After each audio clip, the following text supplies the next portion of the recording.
Welcome to another session of Active Server Pages. Today we'll discuss about global.asa and server-side include. Basically, global.asa is a configuration file जिसके अंदर कि आप कोई भी changes करते हैं तो वो आपके एप्लीकेशन के हर पेज के अंदर चेंज हो जाता है। और सर्वर साइड इंक्लूड बेसिकली हम सर्वर साइड में किसी फाइल को इंक्लूड करने के लिए इस्तेमाल करते हैं। Starting one by one, here in global.asa file, it is a optional file. Even if you don't want, you cannot put it. आप उसे रखना चाहें रखिए, नहीं रखना चाहें हटा दीजिए। इसके अंदर हर तरीके की स्क्रिप्ट्स आप लिख सकते हैं, यानी it allows you to write JavaScript, it allows you to write Perl scripts, it allows you to write VB script, and you can use JScript and some other languages also. global.asa क्या होती है? ये एक ऐसी file होती है जिसके अंदर कि आप एप्लीकेशन, सेशन और कुछ खास तरीके के ऑब्जेक्ट डिक्लेरेशन करते हैं जो कि आपको पूरे एप्लीकेशन के अंदर बार बार चाहिए होते हैं। global.asa के अंदर आप जो पेजेस लिख देते हैं, जो कंटेंट लिख देते हैं, वो कंटेंट आपके उस डायरेक्टरी के अंदर पड़े हुए हर कंटेंट के ऊपर अप्लाई हो जाता है। नाउ global.asa के अंदर अगर हम बात करें तो इसके अंदर कुछ इवेंट्स होते हैं जो इवेंट्स आपको डिफ़ाइन करते हैं कि ये किस समय कॉल होंगे, यानी पेज पे क्या एक्टिविटी होगी तो उसके बाद ये इवेंट्स कॉल हो जाएंगे। ठीक है, for example application underscore on start application के स्टार्ट होने पे कॉल होता है।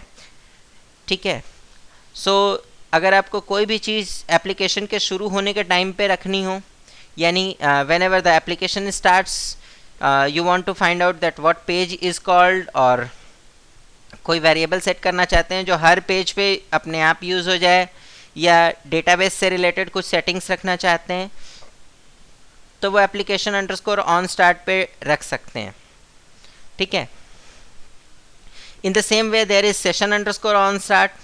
Session underscore on start is a event where you want to put whatever session variable you like. जब भी सेशन स्टार्ट हो तो सेशन अंडरस्कोर ऑन स्टार्ट के नीचे आप जो भी कोड्स लिखोगे वो कॉल हो जाता है। ठीक है, सो इन कोड्स को हमको बार बार रीडिफाइन नहीं करना होता कि ये कब कॉल होगा, या कोई पेज नहीं कॉल करना होता, ऑटोमेटिकली ये कॉल हो जाता है। इसी तरीके से सेशन के एंड होने पे session underscore on and call होता है। ठीक है, और दूसरी बात, अगर आप डिफाइन नहीं करते हैं तो ये बाय डिफ़ॉल्ट हर 20 मिनट पे एक बार कॉल हो ही जाता है। डिफ़ॉल्ट टाइम जो सेशन एंड होने का होता है वो 20 मिनट का होता है। इसी तरीके से एप्लीकेशन अंडरस्कोर ऑन एंड जो होता है, ये जब भी एप्लीकेशन एंड होता है यानी कि पेज के एंड में ये कॉल हो जाता है।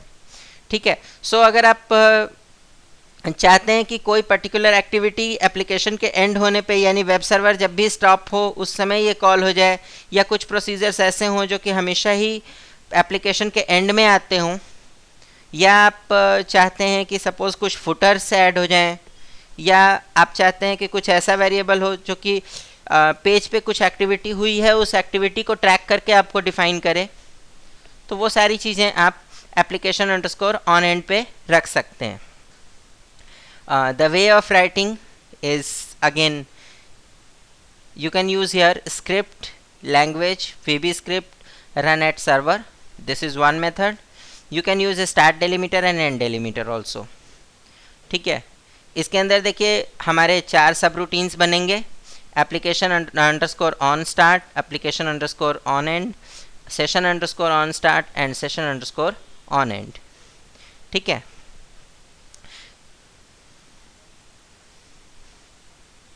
नाउ जब सेशन स्टार्ट हो गया, आप चाहते हैं कि सेशन के अंदर स्टार्ट होने का टाइम स्टोर हो, सो स्टार्टेड के अंदर आप अपना टाइम स्टोर कर सकते हैं by calling now function.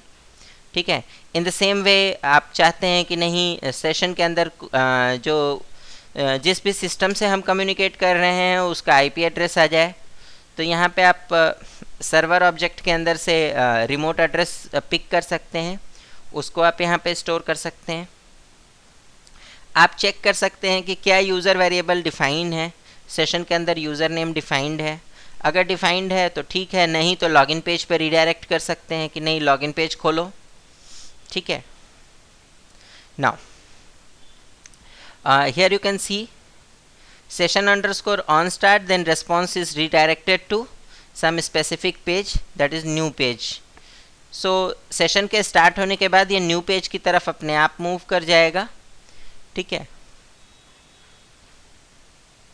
now there can be some other subroutines like यहाँ एप्लीकेशन ऑन स्टार्ट के अंदर यहाँ डिफाइन किया गया है कि कनेक्शन ऑब्जेक्ट किस तरीके से डिफाइन किया जाए या किस फाइल से आप कनेक्ट होंगे। जैसे for example here what we have done is we have connected with a file called northwind.mdb, ठीक है। northwind.mdb एक डेटाबेस फाइल है हमारी, इससे हमने कनेक्ट करने की कोशिश की है।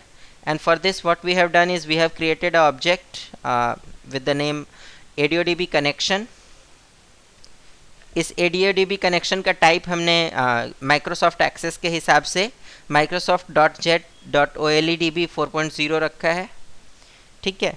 और कनेक्शन ओपन किया है फाइल का पूरा पाथ डिफाइन करके, ठीक है।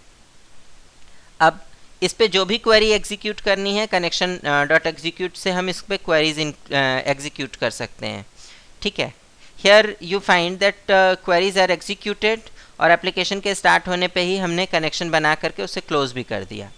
अब जब भी कभी हमको रिक्वायरमेंट होगी, सपोज़ किसी कस्टमर्स की लिस्ट देखनी है जो कि इस northwind.mdb के अंदर रखी हुई है कस्टमर टेबल के अंदर, तो वो हमारे एप्लीकेशन के कस्टमर वेरिएबल के अंदर मिल जाएगी, ठीक है। So we don't have to look after the database और we have to find out that where actually the data is stored और समथिंग लाइक दैट, ठीक है। नाउ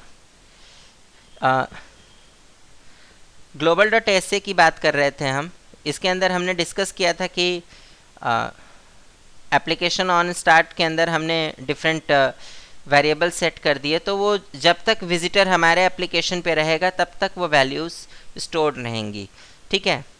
जब क्या कहते हैं कि सेशन यही चीज़ अगर हम सेशन के अंदर स्टोर कर देते हैं तो सेशन वेरिएबल के अंदर ये चीज़ स्टोर्ड रहेगी। Then whenever we call session variable then we can get these values, जबकि एप्लीकेशन के अंदर होने पे ये एप्लीकेशन वेरिएबल के अंदर वैल्यूज़ रहती हैं जो कि विद इन द एप्लीकेशन होती हैं। अगर सपोज़ हमारी साइट है, साइट नेम से site1.com, ठीक है। सो site1.com स्लैश करके हमने एक नया एप्लीकेशन क्रिएट किया application1, तो site1.com slash application1 slash something अगर लिखते हैं तो उसके लिए तो आपका एप्लीकेशन वेरिएबल वैलिड होता है, लेकिन जब उसके बाहर निकल जाते हैं यानी कि site1.com जब खोलते हैं तो उस समय एप्लीकेशन वेरिएबल नहीं कॉल होता, लेकिन सेशन वेरिएबल अगर हम वहाँ भी कॉल करके यूज़ करना चाहें तो कर सकते हैं। Now here you see what is been done is यहाँ पे एप्लीकेशन के साथ लॉक यूज़ किया गया है, ठीक है। सो जब तक विजिटर्स की लिस्ट यहाँ पे क्रिएट हो रही है तब तक एप्लीकेशन लॉक्ड है, कोई इसको यूज़ नहीं कर सकता। इन द सेम वे विजिटर की लिस्ट के अंदर एक वैल्यू माइनस कर दी गई। So using this what happens, जब भी सेशन स्टार्ट होगा हम विजिटर्स की गिनती काउंट कर लेंगे कि कितने लोग आ चुके हैं।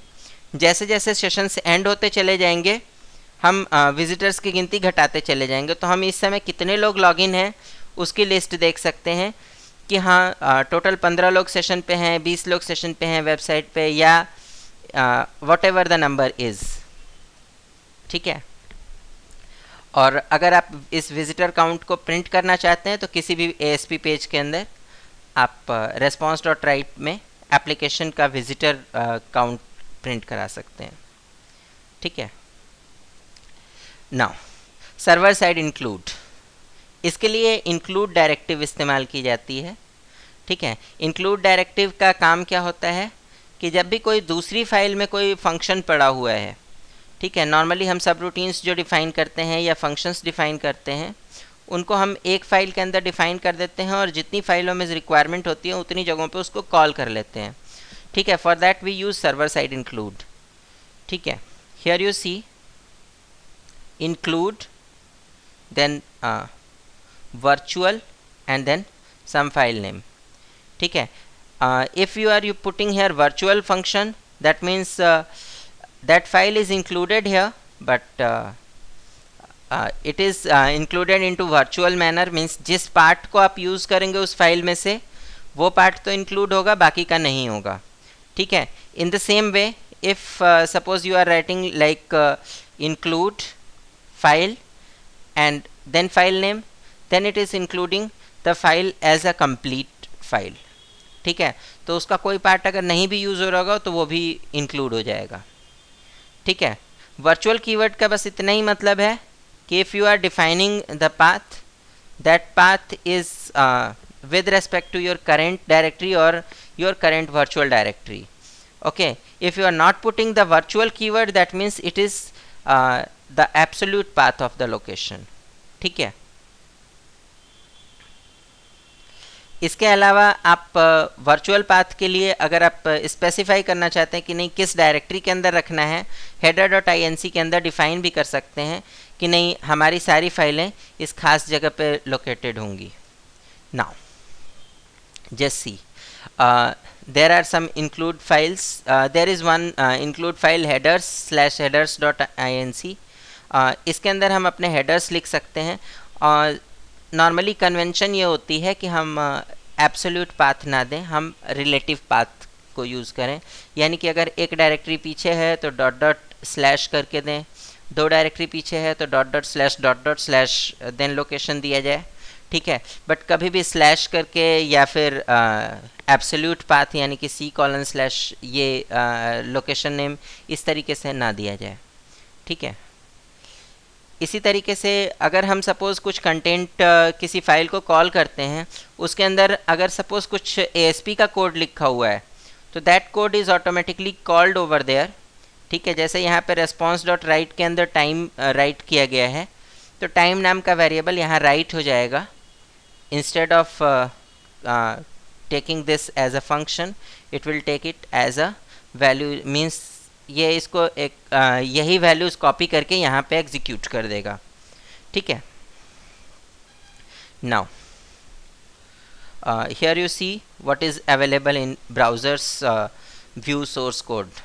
Okay, means this is what we were talking in the first session, that the source code is not available to the customer at all. Here you see, हमने तो एक फ़ाइल इंक्लूड की थी बट यहाँ पे नहीं पता चल रहा है कि फ़ाइल इंक्लूड की गई है. ठीक है. नाउ नॉर्मली जितनी इंक्लूडेबल फाइल्स होती हैं इनको हम प्रेफर करते हैं .inc से सेव करना, बट ऐसा कोई लॉ नहीं है कि आप उसको .inc से सेव कीजिए, आप उसको .asp से कर सकते हैं. ठीक है. आप उसे कुछ और अपना नया एक्सटेंशन भी दे सकते हैं, that is up to you.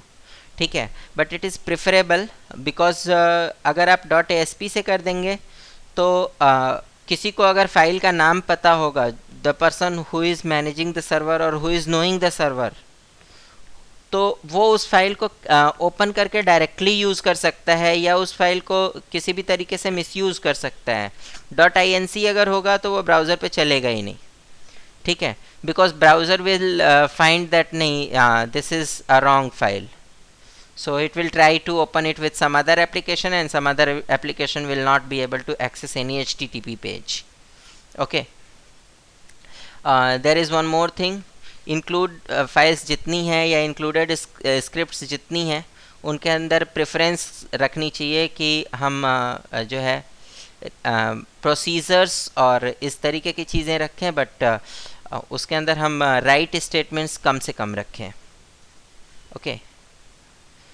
Here you see header is stored in header.inc. So if you are calling header.inc, that means header file is called. ठीक है. Now some other tips, like suppose you want to include multiple files or include one file for multiple number of times, then you can use loops like for loop, or you can use some other loops like while loop also. ठीक है. Looping statement के अंदर अगर आप लेंगे तो it will work in this condition, that is the upper one, कि आप ASP कोड के अंदर अगर इंक्लूड करते हैं then it is okay, but अगर आप ASP कोड के बाहर इसको इंक्लूड करना चाहते हैं तो इट विल नॉट वर्क, ठीक है, because ASP code is starting here, it is closed, and then this include file becomes a comment, ठीक है, so it should be there in ASP code. Now there is some small task for you, that is explain what is global.sa, and secondly you have to describe what is server side programming and different components required at the server side programming. That's all for today. Thank you.